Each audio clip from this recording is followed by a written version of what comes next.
Bienvenue à toutes et à tous. Reçu ce matin d'Eden, jeudi 17 juin 2021, Justin Fabéoro, président du groupe de gestion des véhicules d'occasion en transit et également président du syndicat national des jeunes déclarants et enleveurs et agents de transit du Bénin, s'est prononcé sur les réformes dans le secteur. Il a relevé les avancées notées dans le secteur depuis l'avènement du régime en place. Il a salué d'ailleurs donc ces avancées, notamment le processus de dématérialisation lancé, mais également la suppression des faux frais à travers donc l'arrêté qui date de 2017, l'arrêté donc qui a retracé les différents tasses, les différents et bien sûr, voilà, l'arrêté donc qui est porte fixation des barèmes, des tarifs et tasses et redevances des prestations d'enlèvement des véhicules d'occasion en transit au Bénin, bien sûr au port de Cotonou, mais également au niveau donc des frontières. Mais en dépit donc de cet arrêté, pour lui, bien sûr, des faux frais sont toujours perçus dans le secteur. C'est ce qu'il a expliqué sur ce plateau. Il a demandé donc au chef de l'État et également aux autorités en charge du secteur donc de pouvoir faire le nécessaire donc pour régler et assainir et pour qu'on en finisse avec ces différents faux frais. C'est un peu ce que je résume de ces interventions. Mais ici, l'association des jeunes déclarants et mandataires en douane du Bénin qui a voulu réagir suite à cette émission, a trouvé quelques contre-vérités dans ces déclarations et contre-établir, selon eux, la vérité sur ce plateau. Nous avons en face de nous Marouf Salami. Vous êtes le président d'ailleurs de l'association des jeunes déclarants et mandataires en douane du Bénin. Monsieur Salami, bonjour. Bonjour, monsieur le journaliste. D'accord. Alors, la toute première question pour avoir quelques détails. Votre association, l'association des jeunes déclarants mandataires en douane du Bénin, a-t-elle une existence légale? Très bien. Nous sommes bien enregistrés au ministère de l'Intérieur. D'ailleurs, on a fait 2 enregistrements parce que la première, on avait envoyé ça à la préfecture, on a payé la quittance et après on nous a dit non, que c'est au ministère de l'Intérieur. Donc on a encore repayé encore la quittance, on a déposé. Donc vous avez la notification, nous avons la licence légale? Oui, nous sommes légalement.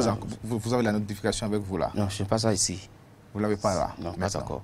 C'est avec nous. C'est avec vous, mais oui, vous n'avez pas là? Non. Mais si vous voulez, vous pouvez aller au ministère de l'Intérieur et fouiller dans les archives. Vous allez voir que nous sommes... Non, ce n'est pas à nous de faire cela. Alors, c'est pour regarder un peu, savoir qui est en face de nous aussi, vous savez. Voilà. Très bien. Parce que si l'association n'a pas une existence légale, vous allez parler en tant que qui? C'est pourquoi je vais parler que nous avons bel et bien payé nos quittances. Vous avez une existence légale. C'est ce que vous avez dit. Fois 2 qu'on a payé. Bon, même si vous n'apportez pas la preuve ce matin sur ce plateau, vous l'avez déclaré que vous avez une existence légale. Très bien. Très bien. Donc, on va vérifier ça plus tard. Alors, donc, ce qui vous donne le droit donc, alors de réagir. Voilà. Alors, vous avez souhaité donc réagir donc, suite à cette intervention. Il y a différents points, plusieurs poinns qui vous ont touché. Voilà, c'est ce que vous avez dit. Alors, allons-y maintenant. Vous commencez par... Merci beaucoup. Avant d'entrer dans le vif sujet, je voudrais remercier Dieu qui m'a permis de quitter ma maison vers ici. Je le remercie infiniment. Et je vous remercie également de m'avoir invité sur votre plateau. Ok. Je vais d'abord attaquer le point de prestation des 1500 francs des chauffeurs. Je vais faire d'abord l'historique de ça d'abord. Là, vous allez comprendre pourquoi on donne la prestation main à main aux chauffeurs. C'est-à-dire, avant l'avènement du PVI, en 2011, c'était du désordre total dans le secteur. Donc, le gouvernement... Quel désordre, comment? Désordre, c'est-à-dire, les chauffeurs, quand ils prennent les véhicules de parc de vente vers le parc de regroupement, et vous allez voir que, bon, des fois, ils dépouillent le véhicule. Ils enlèvent les batteries, ils enlèvent... de vol. Voilà, de vol. Donc, l'État a voulu assainir le milieu. Donc c'est pourquoi ils nous ont imposé, parce qu'ils n'ont pas pris l'avis de tout le monde. Mais ils ont dit quoi? Ils ont dit que ils ont passé par chaque PAC pour relever les problèmes. C'est là qu'ils ont dit que chaque PAC n'a qu'à recruter ses chauffeurs. Mais qui les autorités. Quelle autorité? Le ministre d'alors. Le ministre d'alors? Oui. C'était quel ministre en ce moment? C'était Abimbola, je crois. Oui, c'était Abimbola, qui était le ministre en charge truc, qui a fait le travail. Vous voyez? Donc, ils ont passé dans chaque PAC pour recruter, pour recueillir les problèmes. C'est là ils ont vu que, bon, il y a ce problème-là. Maintenant, ils ont demandé à chaque PAC de recruter ses chauffeurs. Parce que l'arrêté est ici, l'arrêté qui a parlé de ça est ici. L'arrêté, et ils ont dit que chaque PAC n'a qu'à recruter ses chauffeurs. D'accord. Voilà. L'article 5 de l'arrêté qui a parlé de ça. Donc, les chauffeurs doivent, leur prestation, c'est 1500 francs. Vous voyez? Donc, ils ont créé une société dénommée BNS qui est chargée de recruter, de récupérer l'argent et après de remettre ça au transit et aux chauffeurs. Vous voyez? Donc, on était là, 2 mois après, 3 mois après, les chauffeurs commençaient par grogner. Mais quel est le problème? Ils ont cessé l'activité. Mais quel est le problème? Le problème, c'est que BNS ne reverse pas leurs prestations. Donc, c'est là ils ont dit directement que, ah, c'est ça. Donc, nous allons commencer par les donner main à main. Parce que c'est en commun accord avec les clients qu'on a décidé de leur remettre main à main leurs 1500 francs. Monsieur le journaliste, si vous êtes un travailleur, votre directrice vous paye, ou votre directeur vous paye l'argent de fin du mois, ce n'est pas un fou frais. C'est votre dû, c'est ce que vous devez prendre. C'est ça aussi ce que nous sommes en train de faire ici. Parce que cet argent, c'est pour les chauffeurs. Oui, je vous écoute. Vous avez fini? Oui, je vous écoute. Très bien. Alors, mais l'arrêté que vous brandissez ici met en date de 3 septembre 2012. C'est ce que je lis ici. Très bien. Hein? 2012. Alors, donc c'est l'arrêté interministériel, voilà, donc portant... Cet arrêté a été révisé, c'est pourquoi bon. Un instant. Allons pas à pas.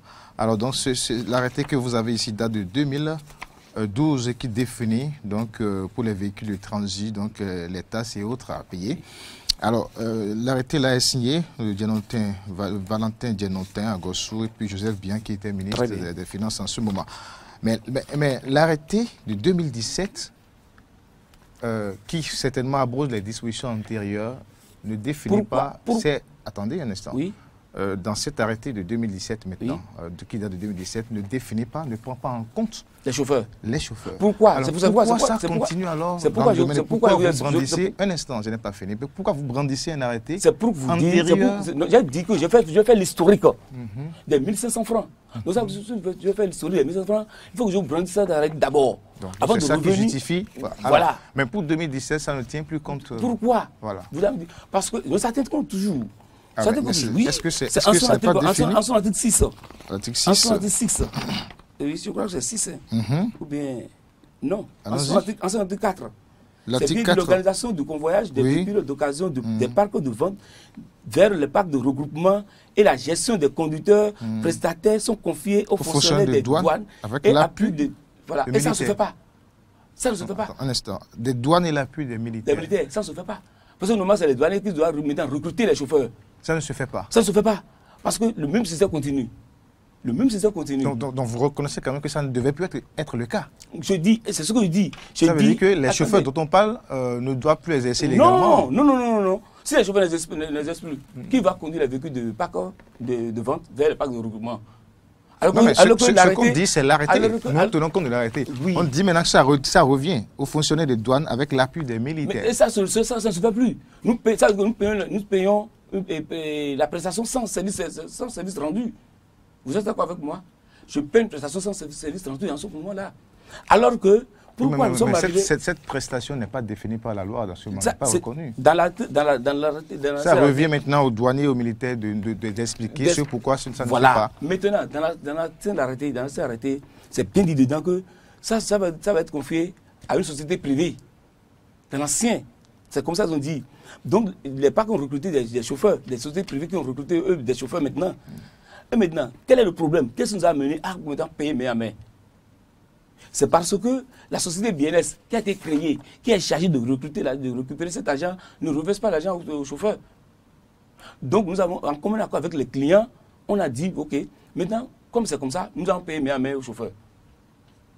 C'est leur prestation, c'est leur travail, ils ont fait un travail, ils ont droit de prendre leur prestation. Donc c'est le problème, ça. Je ne suis pas ici pour défendre quelqu'un.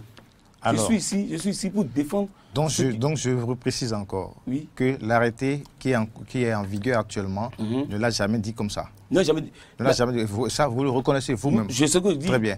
C'est parce que ceux qui devaient le faire ne le font pas que vous. Ne le font pas. Nous sommes obligés ils nous ont laissé pour compte. Donc nous sommes obligés ça ne se justifie pas. Nous sommes obligés de payer main à main.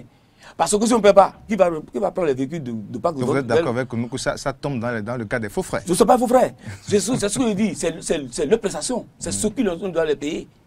On ne les paie pas. L'État ne les paie pas. Alors, on va continuer. Il y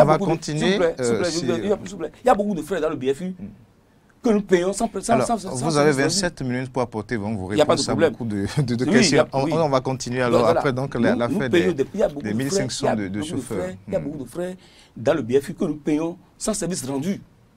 Et c'est là, plein. Donc nous avons déjà saisi le chef de l'État plusieurs fois. Et nous le remercions parce qu'ils ont pris en compte certaines de nos revendications. Donc ça ne veut pas dire que c'est un faux frère, non. Parce que si vous faites quelque chose à quelqu'un, si vous faites quelque chose, et vous avez besoin, vous avez droit de votre prestation, de votre salaire. Mais le problème qui se pose ici, la question que je vous pose d'ailleurs, cela n'est pas reconnu par les tests. C'est ce que je dis. Cela va être reconnu par les tests. Vous dites que vous exercez une activité qui n'est pas reconnue par les tests. Attendez.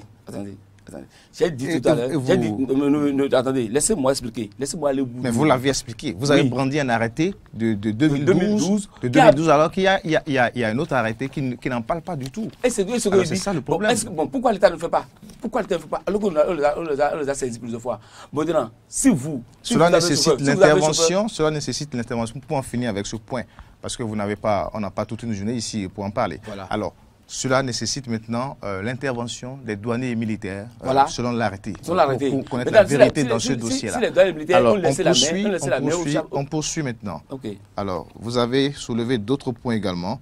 Vous avez cité assurance de véhicules. Venons d'abord aux faux frais. Faux frais chauffeurs terminés. Suppression des faux frais depuis 2017. Voilà. Suppression des faux frais depuis 2017. Nous avons commencé un travail déjà sur le terrain. Notre association a commencé un travail où même nous avons... Attendez, un instant. Est-ce que, à l'heure actuelle, à l'heure où nous parlons, il y a encore des faux frais perçus? Il y a des packs qui résistent encore. Parce qu'il y a des packs qui ont commencé déjà à supprimer les faux frais. S'il vous plaît. Est-ce que, à l'heure actuelle... J'ai 27 minutes. Allons-y, et c'est nous qui conduisons le débat.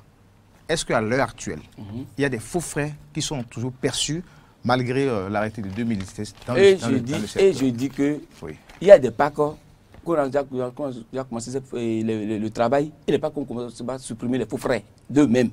Parce que les faux frais ont été créés d'eux-mêmes et vont disparaître d'eux-mêmes. C'est quand même une question fermée d'abord, pour mieux comprendre. Parce qu'il faut mieux comprendre, oui. C'est ça. Pour mieux comprendre. Donc ça veut dire que vous dites clairement et publiquement que malgré l'arrêté de 2017 qui trace les taxes et redevances à payer, qu'il y a des faux frais qui continuent. Vous le reconnaissez? Mais ça continue. Mais quel est le problème? Comment parce que... Et pourquoi ça continue? Voilà. Laissez-moi expliquer. Pourquoi? Parce que on a constaté que il a soulevé le problème de batterie sécurité. Par exemple. Batterie sécurité, vous savez ce qui se passait? Si vous avez encore fait l'historique de ça là, par exemple. Avant, quand les véhicules arrivent, les employés dépouillent le véhicule. Soit ils vont voler batterie, ils vont voler radio, ils vont tout voler. Maintenant, c'est après avoir vendu le véhicule, acheté le véhicule, que maintenant, ils vous demandent maintenant si vous voulez acheter batterie, si vous voulez acheter ça. Donc, ils vous revendent encore les mêmes choses. Maintenant, nous avons vu que, bon, pour finir avec ce problème, parce que vous vendez ça encore cher, pour finir avec ce problème, une fois de bon, on a demandé aux importateurs, si les véhicules arrivent là, de dire à leurs employés de ne plus rien toucher. Nous allons dire avec les clients, on va parler avec les clients, et vont donner 20 000 ou 25 000. Vous, en tant qu'association de déclarants mandataires, c'est ça? En tant que tous les 35 mandataires se sont réunis pour dire que maintenant, avec l'accord des clients, on va les donner au moins 20 000, 25 000. Parce qu'ils disent qu'eux ne prennent pas le salaire. 30 000. Ça dépend le pack. Ça dépend le même. Et cela ne se justifie nulle part dans l'arrêté. C'est ça, je dis. Attendez, je vais arriver là. Oui, donc, on a dit qu'on va les donner 25 000, 20 000, 25 000. Donc, on commence par les donner. Mais à un moment donné, nous avons vu que non, que c'est encore un faux frais. Vous donnez ça à qui aux employés. Vous percevez ça des clients? Des clients, on donne ça aux employés. Vous percevez ça des clients oui. En tant que mandataire? Oui, en tant que un agent intermédiaire entre le client et... Donc vous l'avez unilatéralement, vous avez décidé de percevoir cela unilatéralement. Attendez, attendez, ne me faites pas cela, ne me faites pas perdre de temps. Ah bon, on a demandé, Monsieur Salamé. On a demandé, pourtant on rebondit sur le propos. On a demandé. Et c'est comme ça qu'on a géré les débats, Monsieur Salamé. Non, on a demandé. Donc vous savez, Monsieur Salamé. Je suis habitué des... Monsieur Salamé, laissez-moi, Monsieur Salamé, vous répondez à nos questions. Ce n'est pas vous qui posez les questions ici. Et nous avons le devoir de faire comprendre à nos téléspectateurs et auditeurs qui nous suivent, et bien sûr, les dessous, les dessous de cette affaire, Monsieur Salamé. Pourquoi Monsieur Salamé, alors, vous avez décidé, vous décidez en tant que quoi? Voilà que la loi n'a pas prévu. Et vous parlez de sécurité batterie que vous décidez. On dit avant l'arrêté. J'ai bien dit avant l'arrêté. Je n'ai pas dit après l'arrêté. J'ai dit avant l'arrêté. Ce qui se passait. Ce qui se passait avant l'arrêté. Vous pouvez très bien. Écoutez ce que je dis. Je dis avant l'arrêté, c'est ce qui se faisait. Mais quand ils ont établi l'arrêté, ils ont tout abrogé. On a dit maintenant là, on va finir avec ça. Mais vous reconnaissez tout à l'heure que ça continue maintenant? Attendez. Jusqu'à maintenant, ça continue. Non, ça ne continue plus. Je dis non. Mais là, on ne vous comprend pas. Puisque vous avez reconnu tout à l'heure que les systèmes sont faux frais. J'ai dit avant l'arrêté. J'ai parlé d'avant. J'ai posé la question de savoir, M. Salami, si ça continue les faux frais. Vous avez dit oui. Mais en exemple, vous revenez sur la sécurité batterie. Et j'ai dit que comment ça s'est abrégé, comment on a éliminé ça, ce faux frais-là. C'est ça que je suis en train d'expliquer. Parce qu'on a fini avec ce faux frais. Vous avez fini avec ça? Avec ça.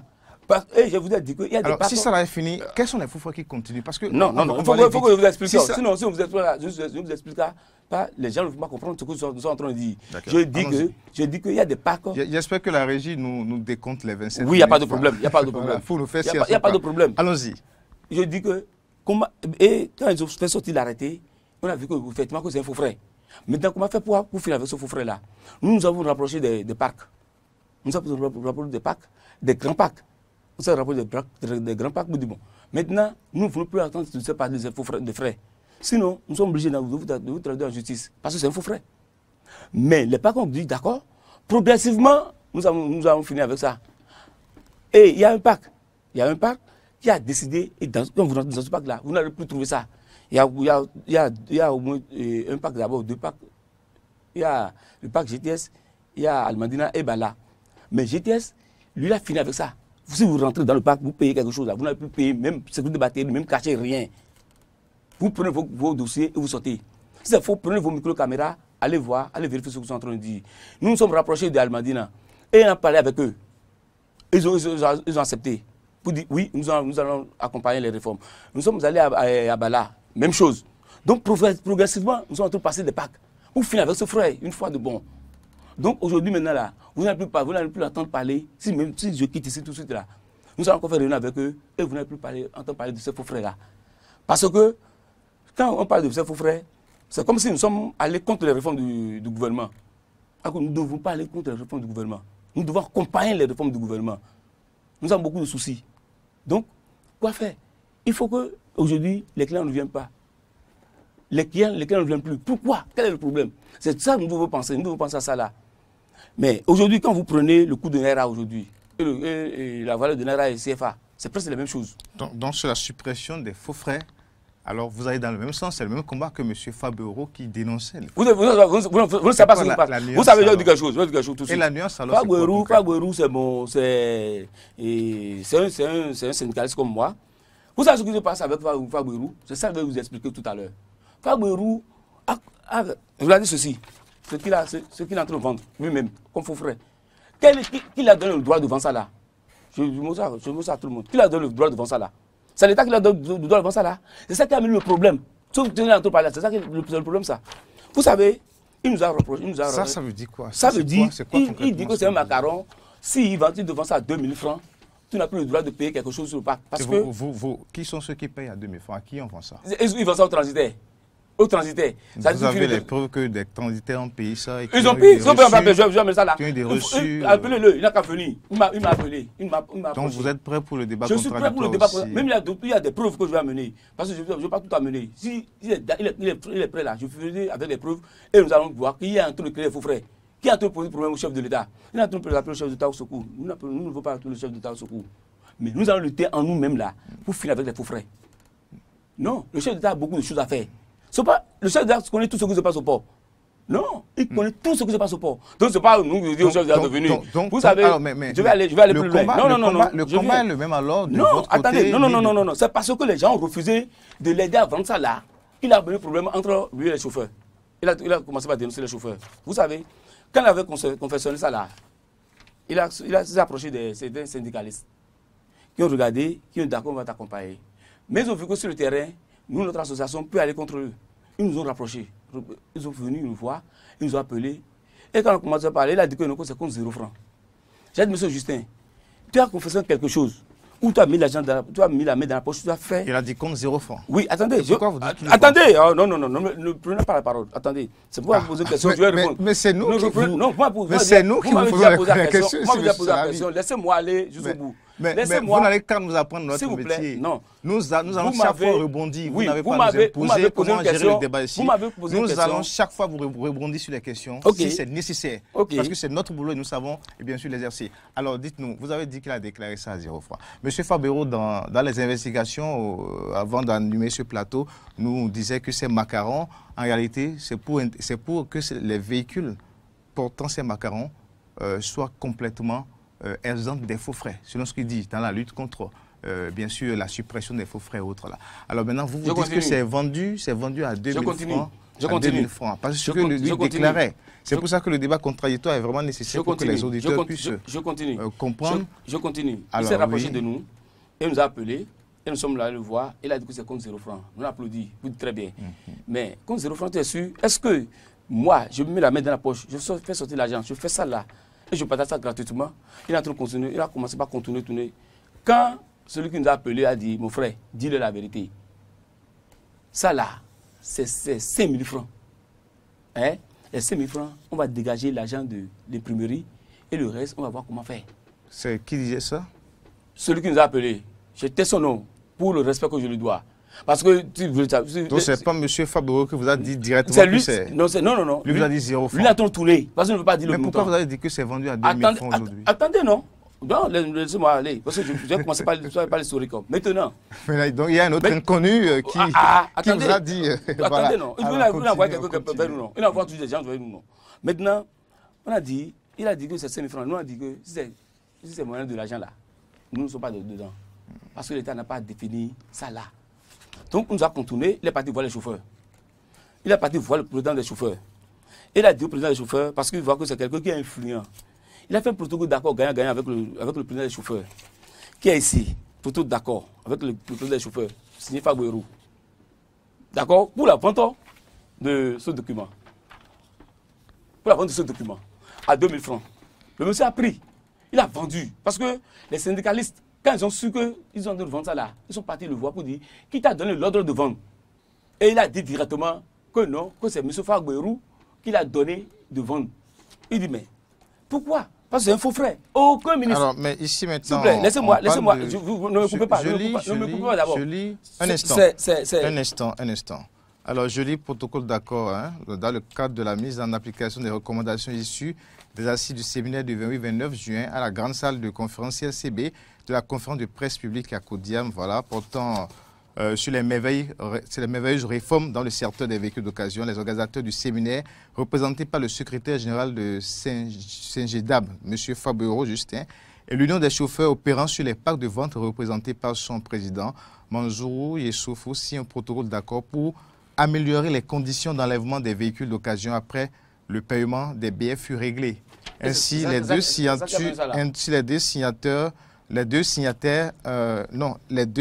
voilà, un présent protocole d'accord acceptent de conjurer les efforts avec les autres syndicalistes du terrain conformément au principe du partenariat gagnant-gagnant, en foi de quoi le présent protocole est signé.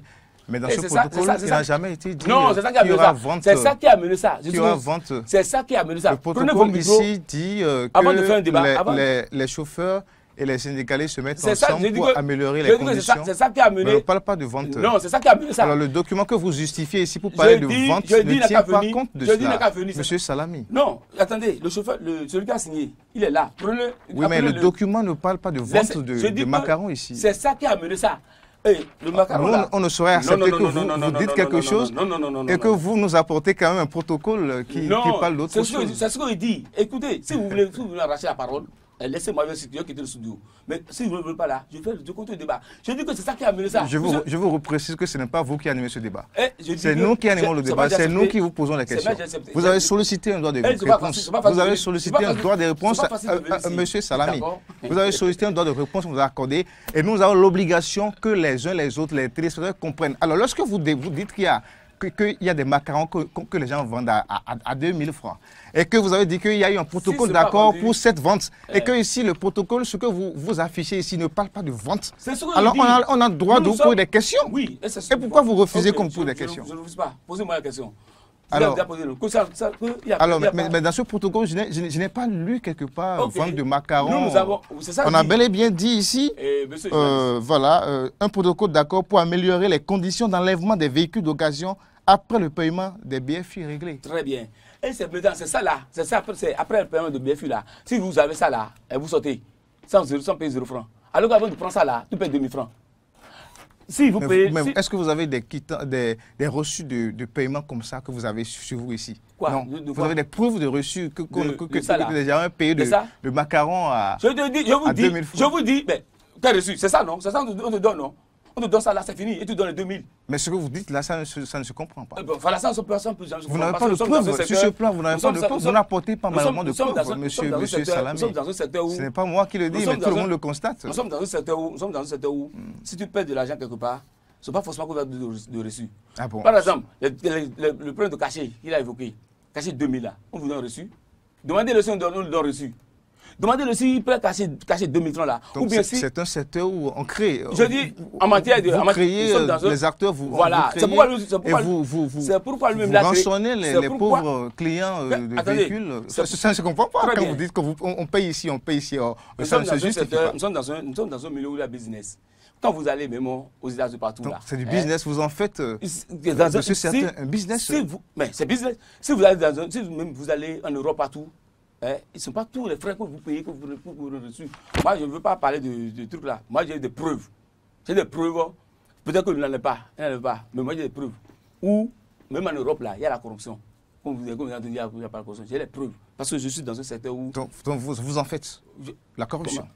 Vous savez, j'ai dit ceci. J'ai dit que j'ai les preuves que même en Europe, là, il y a la corruption. J'ai dit que, j'ai bien dit, j'ai les preuves qu'en Europe, même en Asie, en Amérique, il y a ce qu'on appelle la corruption. Parce que c'est un milieu de business où l'argent circule. Là où l'argent circule n'importe comment, il doit avoir toujours ces gens dessus des trucs. On ne peut pas refuser. Par exemple, j'ai amené un dossier. La rupture est contre ça. La criette d'ailleurs est sur le train. La criette est là. La criette est là. Il n'y a pas de problème. Si moi je ne me reproche rien, on peut m'amener. Lui-même, par exemple, il a dit qu'il a traduit les gens, qu'il a porté plainte contre les gens. Parce qu'il ne se reproche rien. Mais qu'il a porté plainte contre les gens, pourquoi lui-même n'a pas été là-bas pour être confronté? Comme nous l'avons fait dans le passé.